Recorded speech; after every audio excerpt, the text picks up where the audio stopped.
গাজার দক্ষিণাঞ্চলীয় শহর রাফার আকাশে এমন ইসরায়েলি সামরিক হেলিকপ্টারের টহল, ফেলা হচ্ছে মুহুর্মুহু বোমা। হামলা থেকে বাদ যাচ্ছে না ফিলিস্তিনি বসতি ও শরণার্থী শিবির।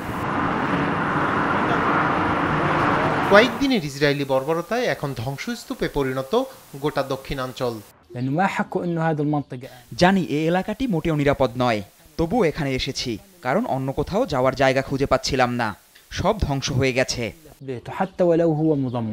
জাবালিয়ায় হামাসের তীব্র প্রতিরোধের মুখে পড়েছে ইসরায়েলি বাহিনী।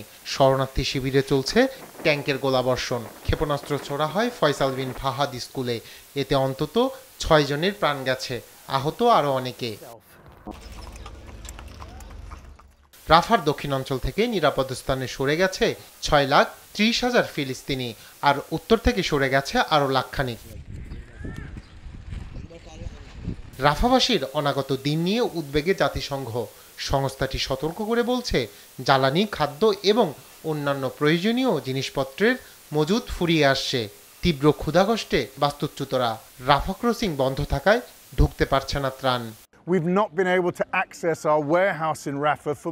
এক সপ্তাহ ধরে ইসরায়েলের বাধায় রাফাতে ত্রাণ ঢুকতে পারেনি। দক্ষিণ সীমান্তে সব ত্রাণ আটকে দিয়েছে তারা। এই মুহূর্তে খাদ্য ও জ্বালানি ফুরিয়ে আসছে। এদিকে গাজায় দীর্ঘমেয়াদে লড়াই চালিয়ে যাওয়ার ঘোষণা দিয়েছে হামাস। 7 মাস ধরে ফিলিস্তিনে যেভাবে গণহত্যায় মেতে উঠেছে ইসরায়েল, তা বন্ধের জন্য আমরা পুরোপুরি প্রতিশ্রুতিবদ্ধ এবং একই সঙ্গে শত্রুদের সাথে গাজায় দীর্ঘমেয়াদে লড়াই চালিয়ে যেতেও আমরা প্রস্তুত।